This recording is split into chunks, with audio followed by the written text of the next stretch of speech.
Next topic is brought to us by Built. Nobody likes paying rent, but if you must, you might as well get something for it. That's where Built comes in. Built is changing the game by turning your rent payments into real rewards you can actually use. When you pay rent through Built, you earn flexible points that can be redeemed toward hundreds of hotels and airlines, a future rent payment, or your next Lyft ride. But Built isn't just about rent. It's about rewarding you around your entire neighborhood. Turn your rent into rewards and start earning points around your neighborhood by going to joinbuilt.com/LockedOnNFL. That is joinbilt.com/lockdown. Make sure to use that link so you know we sent you. All right, guys, Kevin Stefanski said yesterday he would not, and at least for the time being, will not give up play calling duties. Tyvis, you were not here yesterday, so I'll start with you on this one. But the Browns offense once again failed to score 17 points. They did not crack double digits in the game against Pittsburgh. Do you think Kevin should give up play calling duties to focus on other facets of being a head coach? Or do you think because of the talent on the offensive side of the football, the play caller is essentially irrelevant to the outcome? Well, definitely the latter. I think it is irrelevant. It's nice to see that. It's funny because last year things go south and he gave up play calling easily. This year things go south. He keeps it. So it just tells you what he thought about the quarterback last year. But that's a whole nother story for another day. I think it's irrelevant who's calling the plays right now. I think that, the offensive line is just that bad, and those playmakers is just that bad as well. And this is something that they both built together. I mean, honestly, I had a lot of optimism going into this season, but to see it in real time, it's worse than I thought. But it was like, what did you think was going to happen? I mean, they did nothing to address the problem. The problem last year, the defense may have taken a step back, but they hadn't completely fallen off to where the offense completely fell off last year, and they did nothing to address it. Yeah, they got Quinshawn in here. Shout out to Q. Go Bucks, man. Do your thing. Outside of that, though, they ain't really doing anything else. And in real time, how did you think in this game, if you ain't got the players on the outside to make plays, or if you ain't got a line, like if you ain't got an offensive line, like since the beginning of time, if you ain't had an offensive line, you had nothing going on, and that's what we witnessing right now. And it's crazy because we sat here and grilled him about pushing the ball down the field. Like, he don't got time. I watched this play yesterday on Twitter. I can't remember who posted it, but they came out, they had 2 wide receivers, 2 tight ends, 1 running back, right? So what's that, 12 personnel? Yeah, 12 personnel.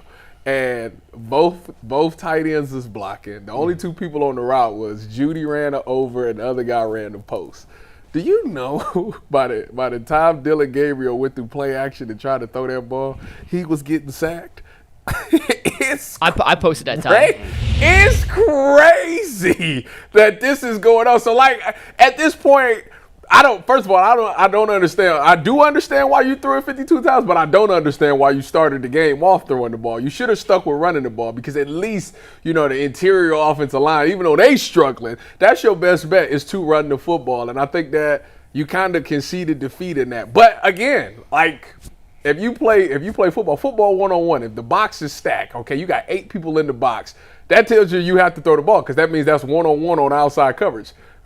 You can't even get the ball off. Like, this it's sad. It's really sad to watch in real time, man. Like I say, it doesn't matter what they call. They just don't have it. And it is what it is. Like, I don't know what you can do unless you can find you some tackles right now, which you thought you did when you traded for the ones that you got. They just ain't really hitting either.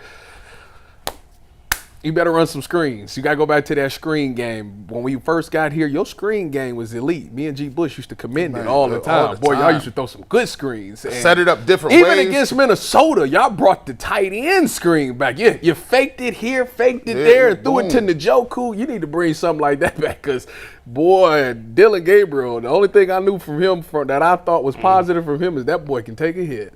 Makes the screen game great again. I mean, it's sick. They put 8 people. So Tomlin basically said, I know you want to run the ball. The best thing you can do is run the ball. So we're going to absolutely load the box and dare you to throw the ball. And them pass rushers got there so fast, it don't make no sense. They might as well the tackle should slap the DNs on the butt. It might pull them up because they might be like, oh, what was that? And they might buy Dylan just one more second to get the ball off because what they doing right now is unbelievable. They need to go file a police report because they is taking their souls in that dang tackle spot. It's unbelievable. It's a shame. It really is. They tried to sneak this past us. Y'all tried to. Listen, G-Bush sat up here for weeks and months. I've been on the show for a long time. And I try to tell you, you thought you was going to sneak a tank in. And I said, we were not going to, under no circumstances. I called you on your gentleman's punt. You gentlemen's punting on a whole year because you refused to get any defensive lineman. Just 1 year. Offensive line. No, this is you talking about the defensive tackle year? The defensive tackle year. Oh, I went up. I told them before the season started that they defensive tackles was trash. So I could give you multiple times when this organization has tried to build something up, and it's crazy. It's like we trying to get mad, and for all the people that say, well, what did you think? They told you they weren't trying to win. That's not an excuse, nor intellectually a solvent argument. You know what the problem with people say that? Is that we're not losers. So why would you? I don't care what it looked like. I'm trying to find a way to win the entire. And I thought that would be the same thing over there, but it's not. And so why are they there? That's the problem. That's the part that I don't understand. My thing is, deep in my heart, I'm trying to figure out, Tyvis, why would you even have a second thought in terms of figuring it out? Because they just got rid of Callahan the other day, Sure right? did. And he drafted a #1 quarterback overall. Mm-hmm. You know what, they said they didn't see any growth. There wasn't any growth with him. Well, I didn't see no growth with none of the ones we got. I saw regression every time they got in the game. And people get mad. See, sometimes when you lose a lot, and you trying to hold on to stuff, you see people always talking about it. Man, listen, if you're going to get rid of something, get rid of it. You got to go scorched earth. Listen, it got so bad. Listen, I didn't got divorced before. Listen, if any outfit I had that I had while I was married, it got to go. Salvation Army, come get it, burned. It got to go. I need all new. I don't want no reminders of what's going on. No nasty taste in my mouth. If you gonna go to the doctor and you've been putting bad stuff in your system, you've been eating whatever you want, and because you ain't had no problems with it, you think you good. You go to the hospital, you say, man, you got a whole blockage in your arteries. And then you look at the doctor and say, what? Why is that? He's like, well, you understood you was eating bad, right? Yes. You understood you weren't working out, right? Yes. So why are you getting mad and surprised and trying to get me to give you some medicine? Ain't no medicine for that. It's called open heart surgery. And we at open heart surgery time. And now people trying to say, well, can you just give us a pill, doctor? No, you didn't do what you needed to. You have no linemen. You have no receivers. You have no creativity in your play calling. And now you don't have the draft picks that you need because you missed on a bunch of stuff. And now you're trying to say, well, at least if we can keep the coach around and make us feel good about being losers, at least we can say continuity. Continuity is for people that ain't never done nothing, ain't never won nothing, and is comfortable with losing, period, point blank. I will say this, and I'll continue, this is just what it is. Like, they made what's going down as the worst trade in the history of the game, right? Nobody got fired for that. At all. Nobody. That's right. And then you go back, so I was thinking about what's some terrible trades that happened. San Francisco traded to get Trey Lance. You know what saved them from getting fired? Brock Purdy got drafted in that same draft. And he just so happened to work out for him. The next thing I thought about was Russell Wilson got traded to the Broncos. What they do? I think they got fired. They got fired because they knew coach is Sean Payton. And then he went and drafted and Sean Payton said, yeah, nah, we out of here. Get him out of here. Take that hit bull and give me Bo Nix. But I want to say when they made that trade, was John Elway the GM? Yeah. Yeah. I don't think he's the GM anymore. He's still involved. Yeah, I'm not quite sure to what capacity. Yes. So, like, people they got to pay for somebody got to pay for this. Or make up for it. Well, how you going to do that? Find a quarterback. Well, they could have got Jackson Dart, but I'm gonna still give him the benefit of the doubt. We don't know exactly what he's gonna be right now, and Cam Ward obviously is struggling in Tennessee. So right now, I ain't gonna even bring that up right now. But at the end of the, you really want him to be back there right now? It's looking shaky. You know what? It was crazy because I was looking shaky. Listen, I was thinking about this. I was like, you know how Kevin keeps saying, I'm trying to do what's best for the young players and their development. I'm telling you right now, I wouldn't push Shedeur back there either. He trying to save his life. That's what he doing. By the way, put him behind this line, he gonna die. Yeah, you'd have to to have any success with this offensive roster. You'd have to be an elite quarterback, and we don't have one on the roster, at least not yet. By the way, do you remember in 2023 when the Browns late in the season, Browns got their 11? How many games did they win the regular season that year? 11? I think 11. Their last win was against the Jets. Remember Trevor Siemian was playing for the Jets? Mm-hmm. And the Browns scored like 40 in that game. Do you guys remember that? I remember. I was, yeah. Late in the season. No. They did not score 40. They scored like some points in the first half. They didn't score none in the second half. You can talk about Thursday night game with Joe Flacco? Was it Thursday night? Yeah, I think it was. The 2023 playoff clincher was a Thursday night game, yes. Thursday night. Okay, that Thursday. So what did they score in that game? They scored 3 touchdowns, didn't they? He went over. The final score was 37-20. Yeah, Thursday night game. Do you know that since that game, when Kevin Stefanski's been the play caller, the Browns have not scored more than 18 points in a single game since then? Shout out to Cleve TA for pointing that out. I did not get that from him, but that's a good one.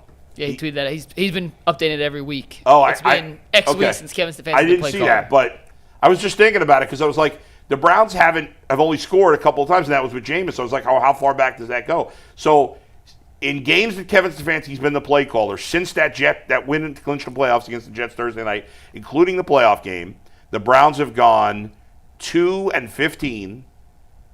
No, 2-13, and have not scored more than 18 points. But why do your brethren? Why do your brother? Let me help me understand this. Who is his brother? His brethren, like, because I've been on this Kevin Stefanski train for how many years? Yeah, I've been on a long time. So now it's full of people. And it's packed. It's a party. We giving out the rotel. It's hard to find somebody. It's hard to find somebody. That's saying he should stay. Why have people been bamboozled and the wool pulling up their eyes and make it think like he was doing something? Because I think it was reasonable, and on some level it is still reasonable to believe that under these circumstances, it would be hard for almost any coach to have more success. Because ownership is terrible, front office is terrible.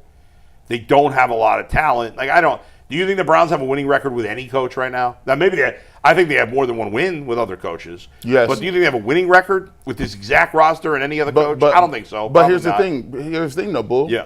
Kevin Stefanski and Andrew Berry made every single decision that got them the roster they have today. Well, yeah. I mean, if that's the case, and I think it is, then not everyone. Yeah. You asked me for a reason. I'm giving you a reason. Okay. I no longer. I do think, without a doubt, that Kevin Stefanski and pretty much every coach that the Browns have had since Jimmy Haslam is hamstrung by the owner. But the Browns are not the only team where the coaches are hamstrung by the owner. The Bengals coaches are hamstrung by the owner in a different way than Jimmy Haslam, but they're hamstrung. It's better to work for, if you're a coach, it's better to work for the Steelers than it is for the Bengals or the Browns. But it's just obvious. The owner is not an impediment to success. Right. And so there's things to overcome. So I can understand why some people are like, and the constant firing of coaches never did the Browns any good. So I understand why Kevin Stefanski, and here's part of it too, is that Browns fans, the team's been so bad for so long that Kevin Stefanski's mediocrity seems better than it is. I think that's a part of it too. Yeah. When every other coach you feel like is total zero, and you're like, well, this guy's not great, but at least we got to the playoffs with him. You're like, well, can we expect more than that? Well, you should, But I think some people are like, well, I don't. We've had terrible coaches. This guy's mediocre, but that's better than terrible, so we might as well stick with it. Tyvus. I think there's some truth. I don't agree with that, but I think some people feel that way. We're going to do therapy today. Tyvus, that was great, Bull. Thank you for sharing. Yeah. Thank you for sharing. Sorry, Mike. We've gone away from your question here. We'll get back. No, it's all good. It all ties back into the same thing. I want to know, you've been in a lot of locker rooms. What is the perception of the Cleveland Browns from players' standpoint? Because I think that you've played historically. No. I'm historically in real time. Both. I think that. So you asking me what did other players around the league think of the Browns? Yes. You know what they thought.